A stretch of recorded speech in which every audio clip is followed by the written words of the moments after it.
আমাদের আমটা 3টা থেকে 4টা কেজি হবে, মাশাআল্লাহ অনেক ভালো।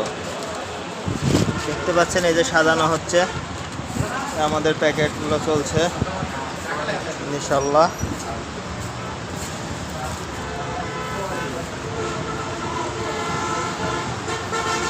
এটা হচ্ছে আমাদের গোপালভোগ আম।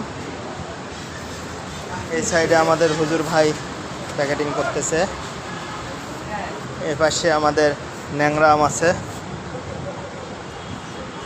এগুলো আজকের অর্ডার।